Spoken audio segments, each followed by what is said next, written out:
वासुदेवाय।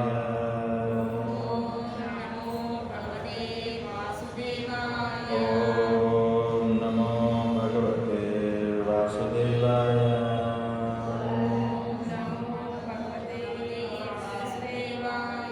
श्रीमद् भगवद गीता की आचार्य श्रील प्रभुपाद की हरि बोल।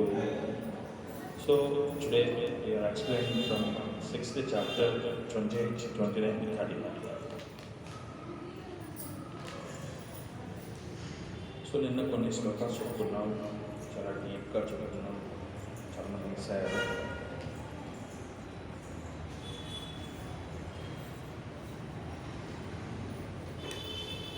ఇంద్రేనేవం సదాత్మానం యోగి విగత కల్మషః సుఖేనా బ్రహ్మ సంస్పర్శమాత్యంతం సుఖమాశ్నుతే.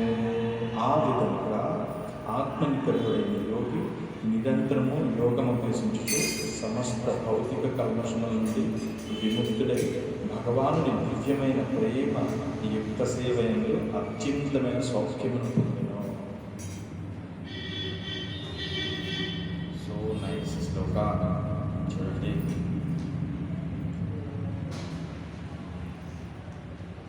योगीज आर ऑलवेज सेइंग आत्म निग्रह, आत्म आनंद, आत्म उल्लास. శారీరక స్థాయిలో ఉండేవాళ్ళు ఎప్పటికీ ఐడెంటిఫై చేయలేరు. అర్థమైందా? శారీరక స్థాయిలో ఉండేవాళ్ళు ఆత్మస్థాయిని ఎప్పుడైతే గుర్తించారో భగవంతుడి యొక్క తత్వాన్ని మనం అర్థం చేసినట్టుగా అవుతుంది. సో ఆత్మ అనుభూతి, this is most valuable and most important word. ఆత్మ అనుభూతి ఈ ఒక్క వర్డ్కి జీవితాలు జన్మ జన్మలు దానికోసం పరితపిస్తూ జీవిస్తూ ఉంటారు. ఏంట వర్డ్? ఆత్మానుభూతి. యాక్చువల్గా చాలామందికి తెలియదు ఈ ఆత్మ అనుభూతి అంటే. ఎందుకంటే దే ఆర్ నాట్ ఐడెంటిఫై. ఆత్మని అసలు వాళ్ళు గుర్తించే స్థాయిలో వాళ్ళు యాక్షన్స్ ఉండవు. కాబట్టి ఆత్మ అనుభూతి అనేది వాళ్ళకి ఎలా అర్థమవుతుంది? యాక్చువల్గా శరీరం వేరు, ఆత్మ వేరు, జీవాత్మ వేరు, పరమాత్మ వేరు. జీవాత్మ వేరే, పరమాత్మ వేరే. అది ఎప్పటికీ ఎవరికి ఎప్పుడైతే ఆత్మ అనుభూతి కోసం ఎవరైతే ప్రయత్నం చేస్తారో వాళ్ళకి తెలుస్తుంది. సెకండ్ చాప్టర్ మొత్తం దీని నుంచి డిస్కస్ చేసాను. బాడీ వేరే, ఆత్మ వేరే, సోల్ వేరే, బాడీ వేరే, సోల్ వేరే, బాడీ వేరే చెప్పి సెకండ్ చాప్టర్ మొత్తం చెప్పారు. కానీ మళ్ళీ మొదలుకు వచ్చింది బట్టి సో మళ్ళీ స్టార్ట్ చేస్తాను. ఆత్మ అనుభూతి. ఆత్మ నిగ్రహుడైన యోగి నిరంతరము యోగం అభ్యసించు. ఈ గీతాలో యోగా అభ్యసించడం అంటే చాలామందికి ఏంటంటే ఎక్సర్సైజ్ చేయడం అనుకుంటారు. ఇంతకుముందు నేను ఆల్రెడీ చెప్పేశాను. యోగా అభ్యసించడం అంటే ఇట్స్ నాట్ ఏ ఎక్సర్సైజెస్, శరీరంతో చేసేటువంటి ప్రక్రియలు కాదు అని చెప్పారు.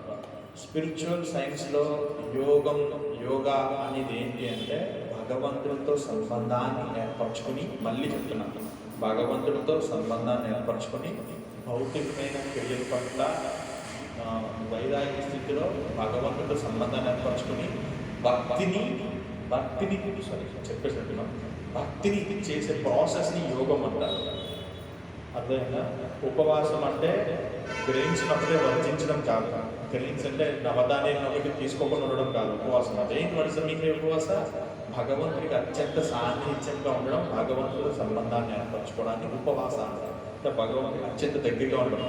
అంటే చాలామంది అంటారు భగవంతుడికి అత్యంత దగ్గరగా ఉండడం అంటే ఎక్కడుందో టెంపుల్ అక్కడికి వెళ్ళి అక్కడ నుంచోడమా? అదా? యోగం అంటే భగవంతుడితో సంబంధాన్ని ఏర్పరచుకున్నారు కాబట్టి భగవంతుడి దగ్గర ఎక్కడ ఏదో. నేను చిన్నప్పుడు తెలియక మా మదర్ సాయిబాబా చుట్టూ తిరగమనేవాళ్ళు. సాయిబాబా చుట్టూ తిరిగి 3 సార్లు తిరిగి 4 సార్లు 5 సార్లు తిరిగిన తర్వాత సాయిబాబా గారు కాళ్ళు ఇలా పెట్టుకుంటారు కదా, కాళ్ళ దగ్గర ఏళ్ళు ఉంటాయి. ఆ వేళ్ళు వేసి తాత చెప్పేవాడు, సాయిబాబా గారు చెప్పేవాడు. ఆయన వింటున్నట్టుగా నేను ఫీల్ అయ్యేవాడు. నాకు తెలియదు యాక్చువల్గా. మా మదర్కి ఏదైనా నీకు ఏదైనా బాధ వచ్చింది సాయిబాబాకి చెప్పనేవాడు. అంటే అక్కడికి వెళ్ళి ఆయన కాళ్ళ దగ్గర పట్టుకుని 3 రౌండ్లు వేసిన తర్వాత మళ్ళీ బయట 4 రౌండ్లు వేయాలి. అది సిస్టమ్ అనుకుంటాను. వేసిన తర్వాత ఆయన కాళ్ళ దగ్గరికి వెళ్ళి మొత్తం అనుకుని చెప్పాలన్నమాట. అట్లా భగవంతుడితో సంబంధం అంటే భగవంతుడి దగ్గర టీటీ ఎక్కడ వెళ్ళి ఆ టీటీ దగ్గర ఏదో ఏళ్ళు పెట్టి ఇలా పట్టుకొని మీతో నాకు సంబంధం అది కాదు. ఇక్కడ ఈ వర్డ్ చెప్తూనే ఆత్మ అనుభూతి అనే వర్డ్ కృష్ణ ఎక్స్ప్లెయిన్ చేస్తూనే నెక్స్ట్ మళ్ళీ ఇంకో శ్లోకం చెప్తున్నారు. సర్వభూతస్తమాత్మానం, ఇది చూడండి బాగా అర్థం చేసుకోండి. సర్వభూతస్తమాత్మానం సర్వభూతాని చాత్మని ఇక్షతే యోగాయుక్తాత్మే సర్వత్ర సమదర్శన.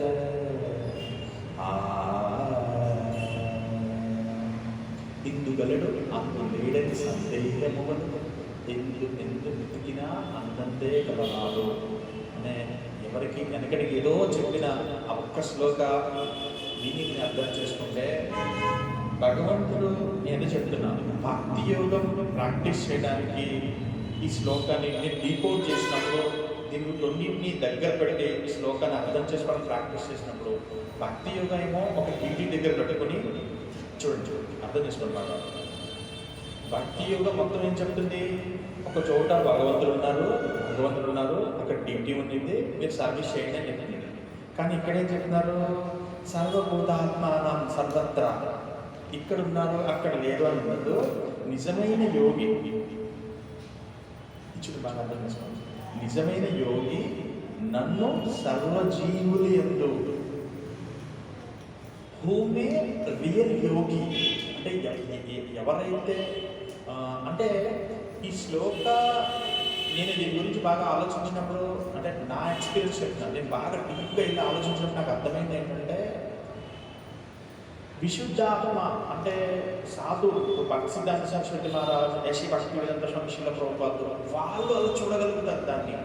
అంటే ఈ భౌతిక ప్రపంచంలో ఏదైతే 84 lakhs ఆఫ్ జీవజాతి ఉండిందో ఆ జీవజాతి అందరిలో కాన్షియస్ ఉన్న అంటే చైతన్యం ఉన్న ప్రతి వ్యక్తిలో భగవంతుని చూడగలిగేటటువంటి తత్వాన్ని విశుద్ధాత్మైనటువంటి సాధువు దాన్ని చూశారు గోస్వాములు. ఎందుకంటే వాళ్ళు ఇంద్రియ స్థాయిలో ఉండేవాళ్ళు కాదు. నేను మనం చెప్పుకున్నాం, ఇంద్రియ స్థాయిలో ఉండేటప్పుడు భగవంతుని గుర్తించలేదు.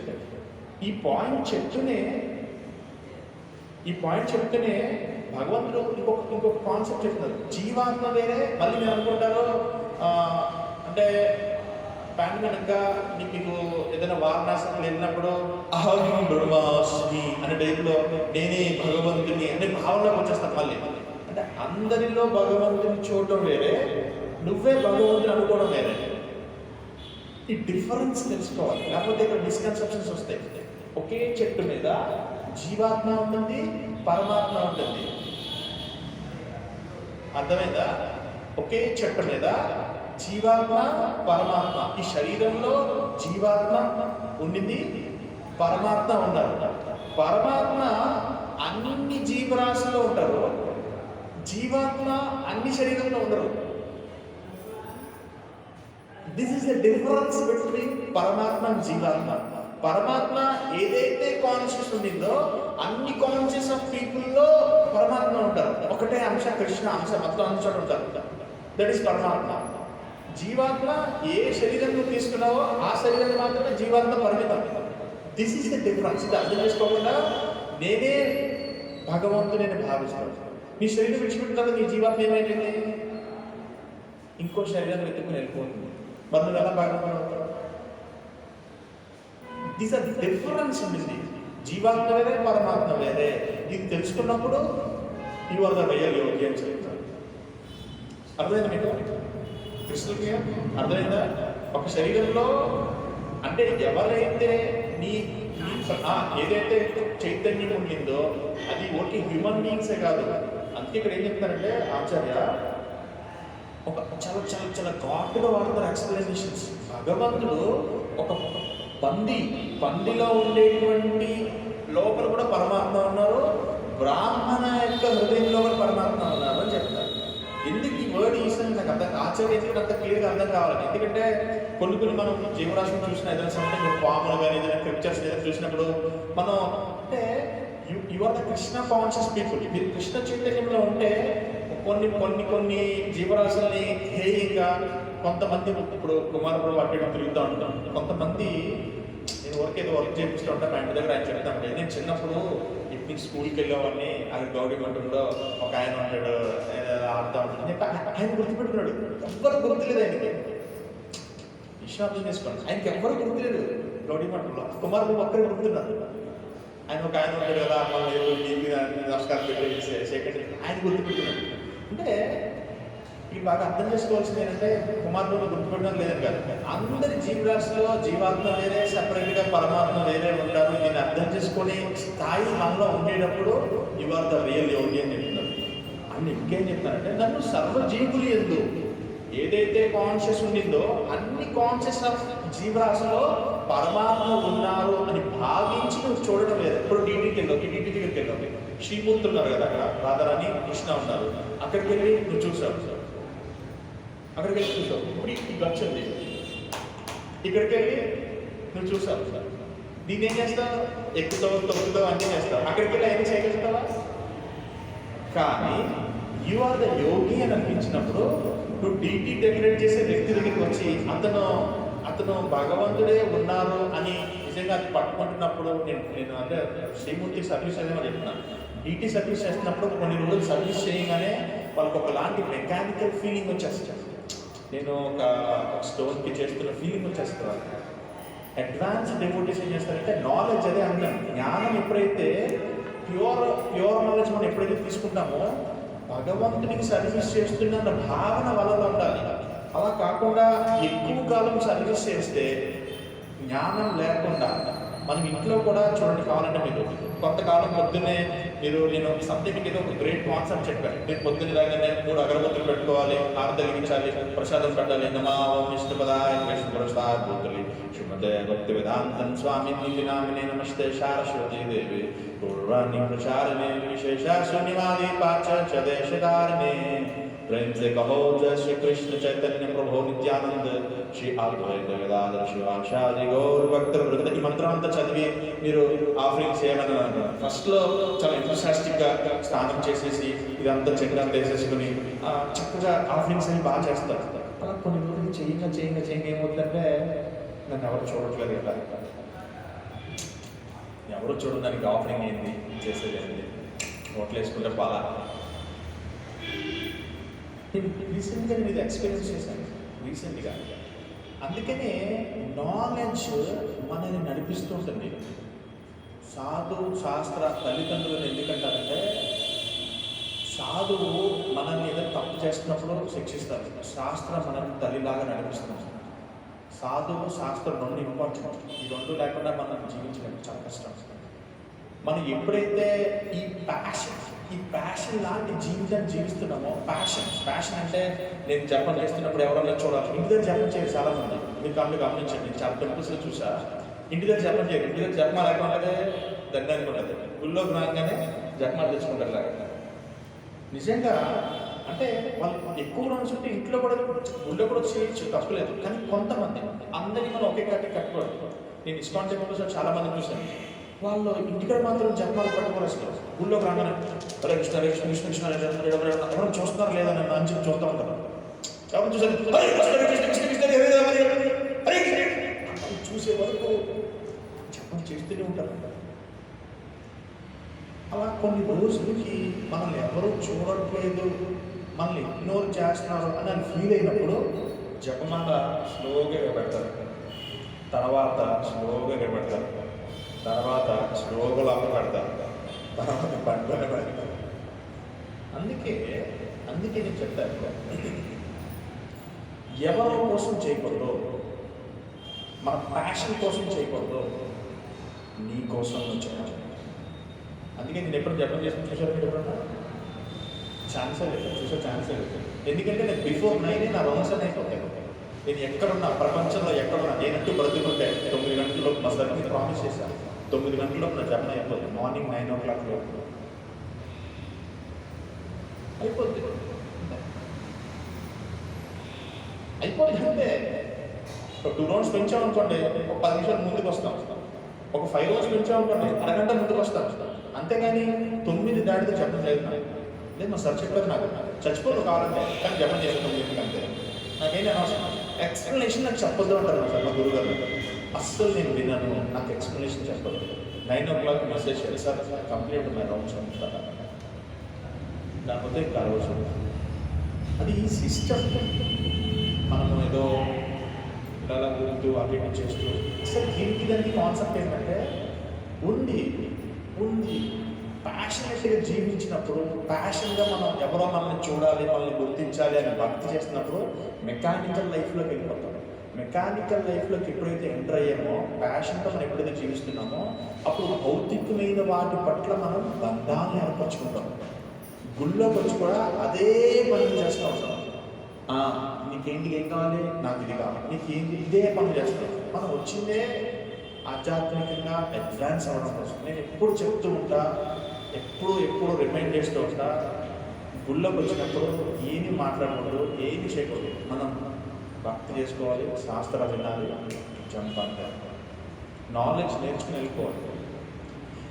గుళ్ళోకి వచ్చి కూడా భౌతికమైన సంబంధాన్ని ఎక్కువ ఏర్పరచుకునేటప్పుడు ఆధ్యాత్మిక సంబంధం వేరే, భౌతికమైన సంబంధం వేరే. అదే ఒక సార్, ఒక సాధు వచ్చి సార్ మీకు ఎవరున్నారు, అసోసియేషన్ ఎవరు, మీ అసోసియేషన్ ఎవరు, మీరు ఎవరితో కలిసి ఉన్నారు చెప్తారు. యాక్చువల్గా ఇగో ఝాన్సీ మాత, మీరు పావని మాత ఇద్దరు కలవండి, ఇద్దరు మాట్లాడుకోండి అని నేను చెప్తా. మీరిద్దరు మాట్లాడుకోండి. ఎందుకు? Spiritual exchanges. స్పిరిచువల్గా, ఆధ్యాత్మికంగా నీ స్థాయి అంటే నాకు తెలుసు, నీకు ఎవరిని ఇవ్వాలో నాకు తెలుసు. వాళ్ళు నీకు ఫ్రెండ్గా ఇస్తే నువ్వు వాళ్ళని అడ్వాన్స్ చేస్తావు.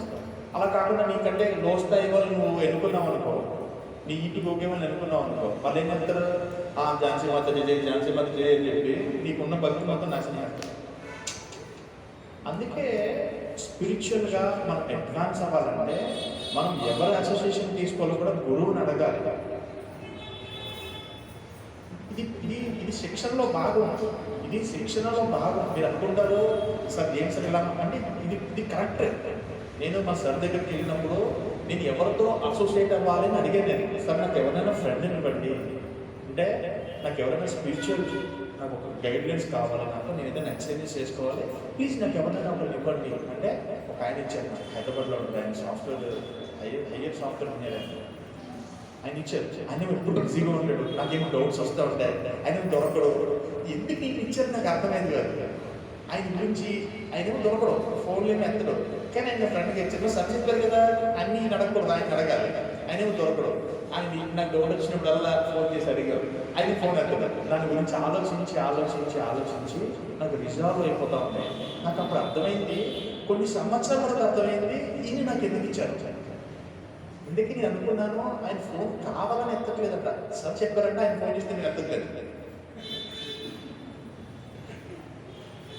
సార్ చెప్పారంటే ఆయన కూడా చెప్పారు, ఆయన ఫోన్ చేస్తాడు, ఫోన్ ఎత్తట్లేదు అని చెప్పారు. నేను అనుకున్నా నేను కావాలని ఎత్తట్లేదు, లేదంటే బిజీగా ఎత్తట్లేదు. ఎప్పుడైనా వెళ్ళి సారీ బిజీగా ఉన్నారు అని కూడా ఆయన ఆ ప్రాబ్లం ఏంటి, అదేంటి అని ఆలోచిస్తే ఆటోమేటిక్గా మనకు కొన్ని రిజాల్వ్ అయిపోయి. మా సార్ సింగపూర్ వెళ్ళిపోయారు, మా గురువు సింగపూర్ వెళ్ళిపోయారు, ఎక్కడికే వెళ్ళిపోయారు. డౌట్ వస్తాయి, ఏం చేయాలి? నేను కూడా మీలాంటి వాడినే. డౌట్స్ వస్తాయి నాకు కూడా, మీకంటే రావాలని డౌట్స్ నాకు వస్తాయి, పిచ్చి డౌట్స్ వస్తాయి నాకు. నేను అదే ఇప్పుడు చూడండి, భగవంతుడు ఎక్కడ చూసినా ఉన్నారు, మరి డ్యూటీ దగ్గరికి వెళ్ళి మనం ఎందుకు చేయాలి? డ్యూటీ దగ్గర భగవంతుడు ఉన్నారా, ఇక్కడెక్కడ లేదా? చెప్తారు కదా, సర్వస్య శాహం హృదయ కృష్ణ అని చెప్తున్నారు కదా, మరి హృదయంలో కృష్ణ ఉన్నారు కదా, మరి డ్యూటీ దగ్గరికి ఎందుకు వెళ్ళి మరి డౌట్ కాదు ఇది.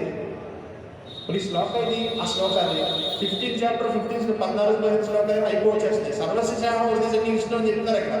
ఇక్కడేం చెప్తారు? సర్వస్య అన్ని చోట్ల నేను ఉన్నానని చెప్తారు. మరి దీన్ని మనం ఎలా చూడాలి? డౌటే కదా. ఆలోచించి చెప్పండి, నేను చెప్తున్నా తలలు పగిలిపోతూ ఉంటాయి. ఒక డౌట్ వచ్చినప్పుడు తీర్చుకోకపోతే అది అంటే మీరేం ఆలోచించాలనుకోండి, అఫ్కోర్స్ ఆలోచించి వాళ్ళకి తెలుస్తుంది. అందుకనే శాస్త్రం ఏంటంటే ఈ చూడగలగడం అనేది అడ్వాన్స్ స్థాయి అన్ని చోట్ల కృష్ణ ఉన్నారు అని చూడగలిగేది విశుద్ధ సత్వగుణంలో ఉండేటువంటి లక్షణము. అలా చూడగలిగే వ్యక్తి అంతా భగవంతుడు ఉన్నారు అని చూస్తారు. అప్పుడు వాళ్ళని మనం ఎక్స్టర్నల్గా చూడచ్చు. ఆ స్థాయి ఒక మంచి గుణ అది. అలాంటి తత్వాన్ని మనం మనలోకి మమేకం చేసుకోవాలి. చేసుకుని కుక్క కనిపించినట్టే కుక్క గారిని దండం పెట్టేసుకుని అలా చేయకూడదు. నీలో కూడా పరమాత్మ కుక్క గారు జై కుక్క అని చెప్పి మళ్ళీ చెట్టు దగ్గరికి వెళ్ళి జై చెట్టు. దానికి సరైన రీతిలో మనం గౌరవం ఇవ్వాలి. అంతేగాని ఒక చిన్న జోక్ చెప్తాను. జోక్ మీన్స్ ఒక దృశ్యాన్ని చెప్తాను. అంటే చాలా చెప్పాను నేను ఆల్రెడీ. ఒకసారి బుద్ధదేవ్ ఆయన ప్రచారం చేసుకుంటూ వెళ్తూ ఉంటారు. ఒక చోట చెట్టు కింద ఆయన కూర్చొని ఆయన ధ్యానంలో ఉన్నప్పుడు చెట్టు పై నుంచి కాలనాగు చాలా చాలా చాలా విషంతో కూడుకున్న పాము అనమాట. చెట్టు పై నుంచి కింద దిగి బుద్ధుని చూస్తుంట. ఆయన ధ్యానం చూసి పరవశించిపోతాడు. శారీరక స్థాయిలో లేడీగా కూర్చుంటాడు. అసలు ఆయన కథల్లో చంపుకొని ఆత్మస్థాయిలో ఉంటాడు కదా. ఆత్మస్థాయిలో ఉండే వ్యక్తికి కాంట్రాక్ట్ అది చేస్తుంది ఇది చేస్తుంది ఏమో. ఎందుకంటే ఆత్మ శాశ్వతమైంది కదా. కాసేపటికి బుద్ధుడు లేచాడు పాయింట్ వస్తుంది. మిమ్మల్ని చూస్తే మీరు చేసే సాధన చూసి నాలో ఉండే రజోగుణం మొత్తం జీరో అయిపోయింది. పాము ఉంటుందంట బుద్ధుడితో, నేను చాలా కోపిని, నన్ను ఎవరైనా ఇస్తూ ఊరికే అలా చూసి కదిలిస్తే చాలు వాళ్ళని కాంటాక్ట్ చేస్తా. కానీ మీరు చేస్తున్న సాధన చూస్తే నాలో రజోగుణం మొత్తం నాశనం అయిపోయింది. నేను చాలా ఇప్పుడు సత్వగుణంలోకి వచ్చేసాను. మిమ్మల్ని చూస్తుంటే కూడా నాకు ప్రేమ పరవశం నాలోంచి ఉద్భవిస్తుంది. నేను ఏం చేయమంటారు బుద్ధదేవ ప్లీజ్ నాకు ఏదైనా ఒక మార్గం చూపించండి అని అడుగుతారు. అయితే బుద్ధుడు చెప్తారు, అమ్మ నువ్వు ఎవరిని కాటేయకు, ఇది మంచిది కాదు, కాటే చచ్చిపోతారు కదా, కాటేయకమ్మా అని చెప్పేసి ఓకే అని చెప్పి బుద్ధుడి దగ్గర దీక్ష తీసుకుని పాము వెళ్ళిపోయి తన పొట్లోకి వెళ్ళిపోయి బుద్ధుడు వేరే చోటికి మన ప్రచారం ఒక చోట ఉండకూడదు కదా, సాధు వేరే చోటికి వెళ్తాడు. వేరే చోటికి వెళ్ళిన తర్వాత చెట్టు పెంచి పాము వస్తుంది. చూడగానే పిల్లలు అక్కడ ఆడుకుంటూ ఉంటారు. అక్కడ చూసి వెంటనే మామూలుగా అయితే ఇంతమందికి సప్పని కాటేసేసింది. కానీ పాము ఏం చేస్తుంది, పిల్లల్ని చూడగానే బుద్ధుడు చెప్పిన మాట ఏం చెప్పారు, కాటేయకూడదని చెప్పారు. సర్లే అని చెప్పి మళ్ళీ సప్పనగా అయిపోయింది. ఇదేంటిది పాము చూసింది కానీ మళ్ళీ కాటేయకూడదని పిల్లలు ఏం చేశారు, ఒక పొల్ల వేసారు దాని మీద. అదే కలట్లా రాయేసాడు. అదే కలట్లా ఇది చచ్చిపోయిన పాములా ఉంది అని చెప్పి రాళ్ళు రప్పలో మట్టి దుమ్ము దుసన మొత్తం దాని మీద వేసాడు.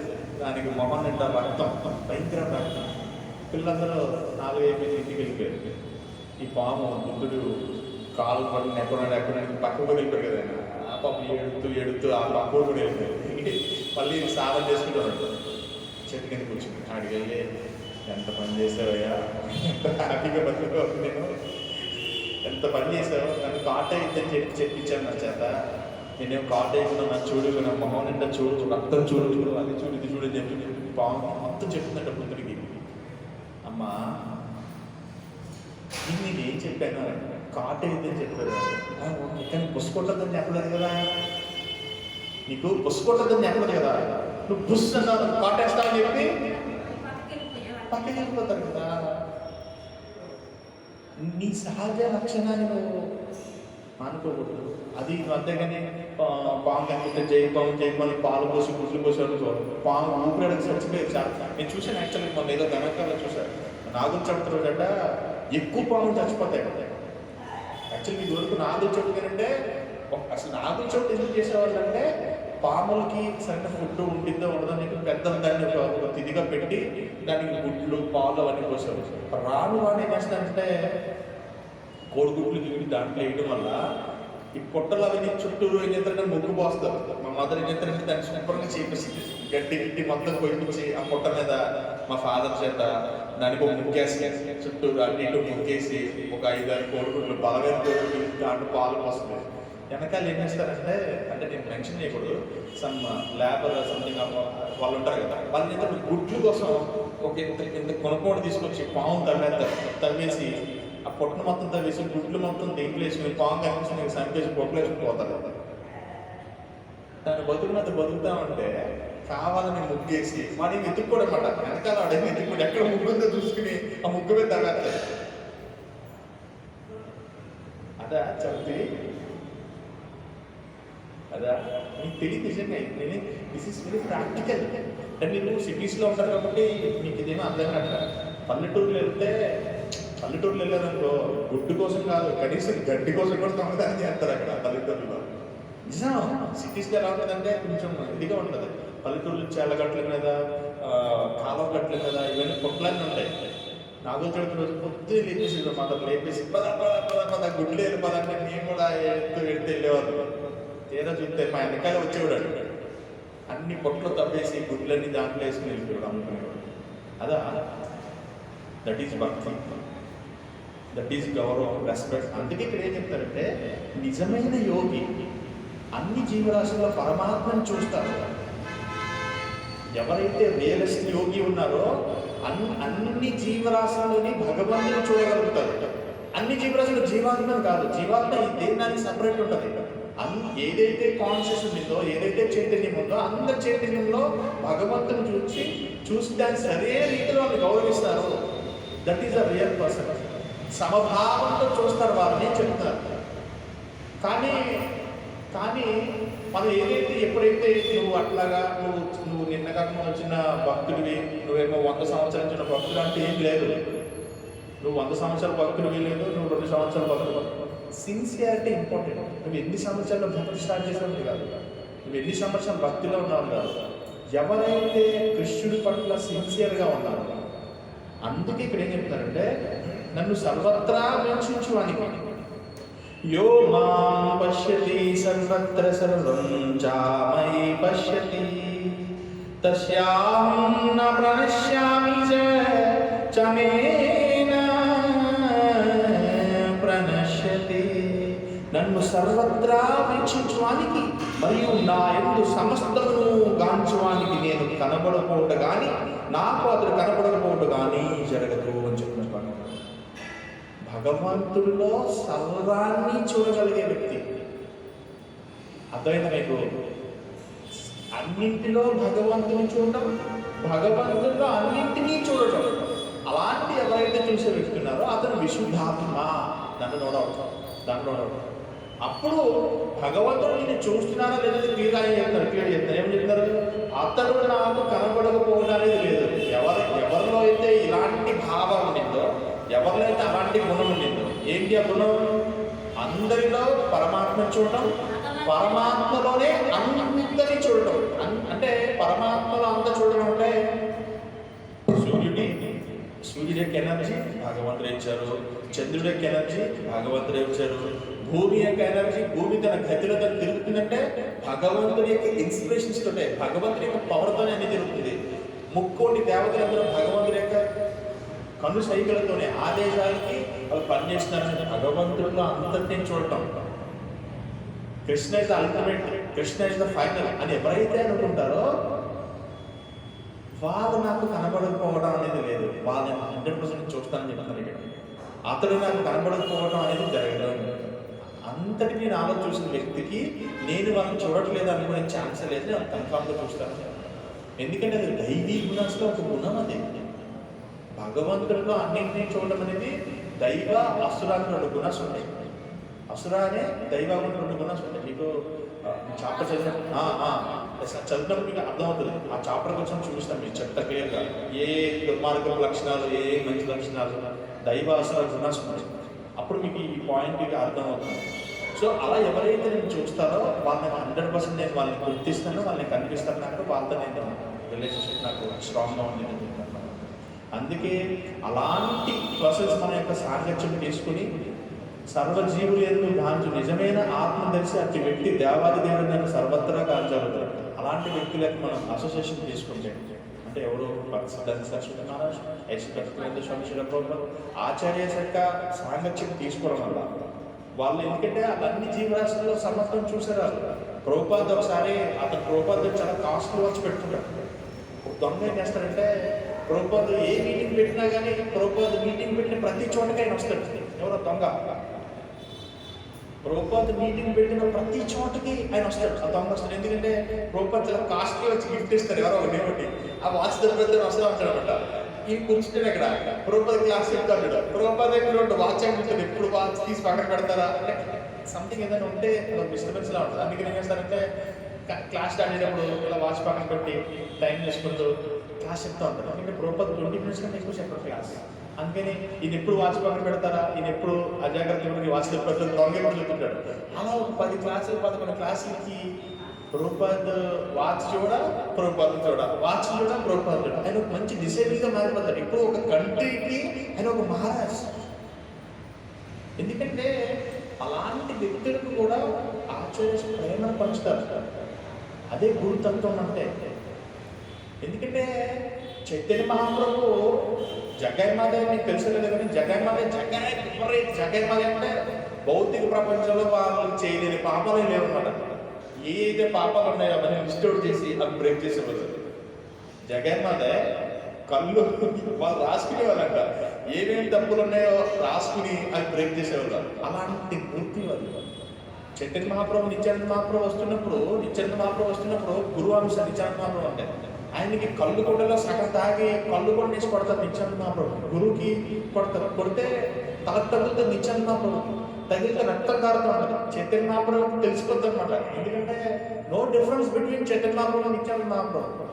అయితే వెంటనే చైతన్య మహాప్రభు చెప్పారు, మీకు జరిగింది ఎలా జరిగిందని చెప్పి వెంటనే సార్ చైతన్య మహాప్రభు సుదర్శన్ చంపే వాళ్ళే లేకుండా అంటారు. నిత్యానంద మహాప్రభు వెంటనే చైతన్య మహాప్రభు కాల్పడి, స్వామి మీరు చంపాలనుకుంటే జగన్మాదే కాదు కలియుగంలో అందరినీ చంపేయండి అని చెప్తారు. చంపాలనుకుంటే వాళ్ళిద్దరినీ కాదు మొత్తం అందరినీ చంపేయండి మీరు. ఎందుకంటే కలియుగంలో అందరూ అలాంటి వాళ్ళే. మనం వాళ్ళని కరుణించాలి. ఎందుకంటే గురువు చూడగలుగుతారు. గురువు ఏంటంటే నీలో ఉండేటువంటి ఏ గుణానైనా యాక్సెప్ట్ చేస్తారు. కొంతమంది నేను చూస్తాను, మా సంథింగ్ ఏదైనా ఒక ఫెస్టివల్ జరుగుతుంది, ఏదైనా డబ్బులు అంటే మా హస్బెండ్ ఎవరండి, ఒప్పుకోరండి, మా ఇంట్లో ఒప్పుకోరండి అని నేను హాస్పిటల్ ఎంత కుదరదండి, టైం లేదండి నాకు. దాన్ని కూడా యాక్సెప్ట్ చేస్తారు. మాకు టైం ఉందా, మాకు పనులు లేదా. సాధు సాక్రిఫైస్, సాధు టైం ఎంతో ప్రేమ. ఎందుకంటే సాధు టైం, సాధు యొక్క సమయం ప్రేమతో కూడుకున్నమాట. నువ్వు ఎలాంటి ఫూలిష్ చాలా మంది మీరు చూడండి. కావాలంటే ఇక్కడ ఉన్న వాళ్ళందరూ నాకు ఏదో సమాధానం చెప్పిన వాళ్ళు స్టార్టింగ్లో. ఇప్పుడు మీరు అబ్జర్వ్ చేసుకుంటే రాను క్లాస్ అయిన తర్వాత నా పట్ల కొంచెం వాళ్ళకి ఉండేటువంటి లవ్ అండ్ ఎఫెక్షన్తో వాళ్ళు మీరు చెప్పిన స్టార్టింగ్లో నా దగ్గరికి వచ్చినప్పుడు బాడీ మాత్రం సంథింగ్ ఏదో చెప్తారు నాకు. అది ఇప్పుడు మీరు గుర్తు తెచ్చుకోండి. మీకు చాలా ఫూలిష్గా అనిపిస్తాయి. నాకు అప్పుడే అనిపించింది ఫూలిష్గా. కానీ అవునా మద్దతు పర్లేదు, మీరు మళ్ళీ అడ్జస్ట్ చేసుకుని ఏదో టైంలో రండి అని చెప్పి వాళ్ళని యాక్సెప్ట్ చేయాలి కదా. యాక్సెప్ట్ చేస్తే మీరు ఇక్కడ ఉంటారా that is not. Chaitanya Mahaprabhu Sudarshan వస్తే చంపేయండి, ఎంతమందిని చంపేయండి, మీరు వచ్చిన అందరినీ చంపేయండి. ఎవరు తప్పులు చేయరు కలియుగంలో, అందరినీ చంపేసండి. నో ప్లీజ్ వాళ్ళకి కరుణ ఇవ్వండి. నేను కోరుకుంటా ఉన్నాను, ప్లీజ్ నా పట్ల మీకు ఏదైనా ప్రేమ ఉంటే వాళ్ళిద్దరిని కరుణించండి. ఎందుకంటే వాళ్ళను కొట్టడం వల్ల కదా నీ దర్శన భాగ్యం అయింది. నీ దర్శన భాగ్యం అయిన వాళ్ళకి వాళ్ళ పాపం మొత్తం 0 అయిపోయింది. సో వాళ్ళని కరుణించండి ప్లీజ్. నిత్యానంద చైతన్య మహాప్రభు కాలు కొన్నాడు, ప్లీజ్ వాళ్ళని ఎక్స్క్యూజ్ చేయండి. ఎన్ని ఫూలిష్ ఆన్సర్స్ చెప్పినా యాక్సెప్ట్ చేస్తుంది. ఎందుకంటే అడ్వాన్స్ అవ్వడం కోసం, ఇంకా ఫూలిష్గా తయారవడం కోసం కాదు, జపం పక్కన పడేయడం కోసం కాదు. అర్థమైందా? అడ్వాన్స్ అవ్వడం కోసం. మిమ్మల్ని యాక్సెప్ట్ చేసేది ఇంకొంచెం భక్తిలో అడ్వాన్స్ అవ్వడం కోసం. ఎప్పుడైతే నువ్వు రోజు కృష్ణ గురించి తెలుసుకుంటావో, కృష్ణ తత్వం గురించి తెలుసుకుంటావో, నువ్వు భగవంతుడికి ఇంకొక మెట్టు వెళ్ళి భగవంతుడికి అత్యంత సాన్నిహిత్యంగా తయారవడం కోసం, భగవంతుడికి అత్యంత దగ్గరగా నేను ఉంచడం కోసం. When the situation will come, నువ్వు భగవంతుడు ముక్తి పొంది నువ్వు భగవద్ధామానికి వెళ్ళడానికి నీకు ఒక అవకాశం కోసం నువ్వు ఎలా వెయిట్ చేయాలని నీకు ఆ ఉత్సాహాన్ని కల్పించడం కోసం యాక్సెప్ట్ చేస్తాడు గురువు. తెలుసు సాధువు తెలుసు. ప్రభుపాదకు తెలీదా? ఆడ కూడా తెలియదా ప్రభుపాదకు? కానీ ఎందుకు అతను వాచ్ తప్పకుండా ప్రభుపాద అడిగితే అసలు ఏమైనా ఇచ్చేస్తానికి తెలియదు ప్రభుపాద గురించి. అసలు ప్రభుపాద ఎంత మర్సిఫుల్గా భక్తిసిద్ధాంత సరస్వతి మహారాజ్ ఒక్కొక్క స్టోరీ తెలుసుకుంటే ఆచార్య గురించి మీరు షాక్ అయిపోతారు. అలా అసలు భౌతిక స్థాయిలో ఉంటారు వాళ్ళు. మీకు ఏం కావాలో తీసేసుకోండి, ఆ ప్రాణం కావాలో తీసేసుకోండి. అంత మర్సిఫుల్గా ఉంటారు. భగవంతుడైనా కొంచెం ఆలోచిస్తారేమో కానీ సాధువు ఆలోచించాడు. సాధువుకి దేశంలో ఉండరు వాళ్ళు. తీసేసుకో, ఏం కావాలి తీసేసుకోండి. ఇవ్వడానికి ఇష్టపడతారు వాళ్ళు. ఎందుకంటే జ్ఞానం ఇస్తారు, భగవంతుని ఇస్తారు. భగవంతుడే తన్ని దగ్గర తీసుకొని అనుకోరు, కానీ సాధువు అంటే భగవంతుని దగ్గర చేయాలనుకుంటారు. అందుకే గురుతత్వం చాలా లోపలుగా ఉంటుంది. తత్వాసులో 2 తత్వాసులు ఉంటాయి. కృష్ణ కాన్షియస్నెస్ అంటే షోడశోపచార భక్తి, శ్రీ వైష్ణవ సాంప్రదాయంలో చేస్తారు. చాలా నిష్ఠ ఉంటుంది. బ్రాహ్మణాసులో చాలా మంది ఉంటారు, చాలా మంది నియమస్తో అలా పట్టుకోడు, ఇలా ఇవన్నీ ఉంటాయి. గురుతత్వం అంటే కొన్ని ఎక్స్క్యూజెస్ ఉంటాయి. ఎలాంటి వ్యక్తులైనా సరే, లోభిగా ఉండే వ్యక్తిని కూడా సత్వగుణంలోకి తీసుకెళ్ళేటువంటి తత్వం గురుతత్వం. అలాంటి నాలెడ్జ్కి మనం అడ్వాన్స్ అవడం కోసం ఎలాంటి దుర్గుణం ఉన్నా కానీ దాన్ని అటు తిప్పి ఇటు తిప్పి భక్తిలోకి మారుస్తారు. శాస్త్రం నిన్ను ఫిజికల్గా యాక్సెప్ట్ చేయించేది శాస్త్రం, మెంటల్గా నీ ఎబిలిటీస్ని మార్చేది శాస్త్రం. 2 ప్రక్రియలు చేయడంలో మదనం జరుగుతుంది కదా, ఆ మదనంలో బ్రేక్ డౌన్ జరిగి భక్తి స్టార్ట్ చేస్తుంది. లేకపోతే చాలా కష్టం. శ్రీమద్ భగవద్గీతకి ఆచార్య శ్రీల ప్రభుపాదకి హరి హరి గోత్రదా ఏకాదశి మహామహోత్సవాకి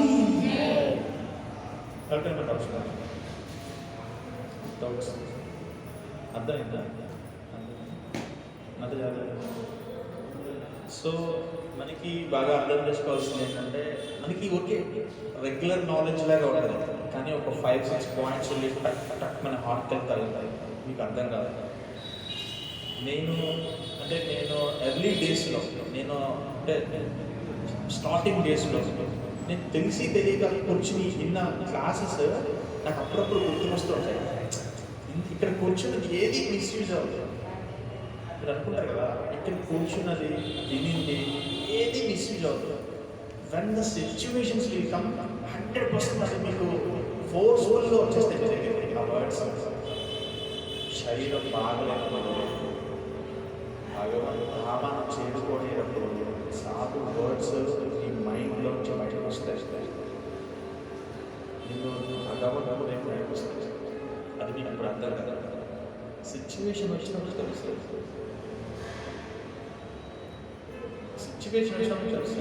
ఎందుకంటే కృష్ణ తత్వం అనేది చిన్నతో మనకి క్యారీ అవుతుంది. అది ఈజీగా మీరు మర్చిపోతాను అనుకుంటారు, కానీ ఇక్కడ కూర్చుంటే హార్ట్లోకి వెళ్తుంది.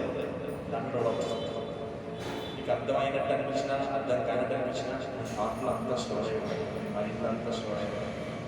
సిచ్యువేషన్ వచ్చినప్పుడు సాధు అలా ఇన్స్పిరేషన్ తీసుకొచ్చి తీసుకొచ్చి భాగవతాన్ని నేను 100% ప్రామిస్ చెప్పగలను. ఎందుకంటే వ్యాస ఆసనం యొక్క విలువ అలాగే ఈ ప్లేస్లో మాయకి రాదు.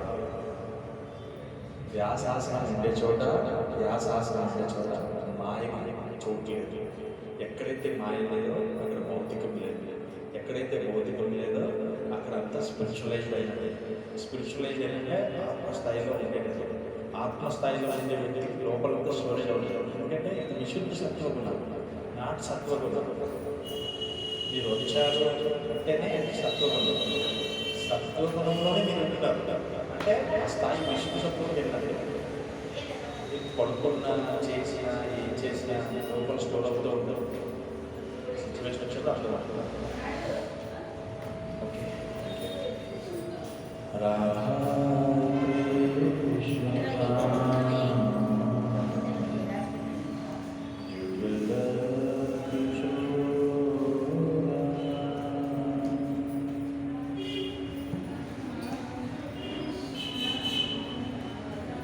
25.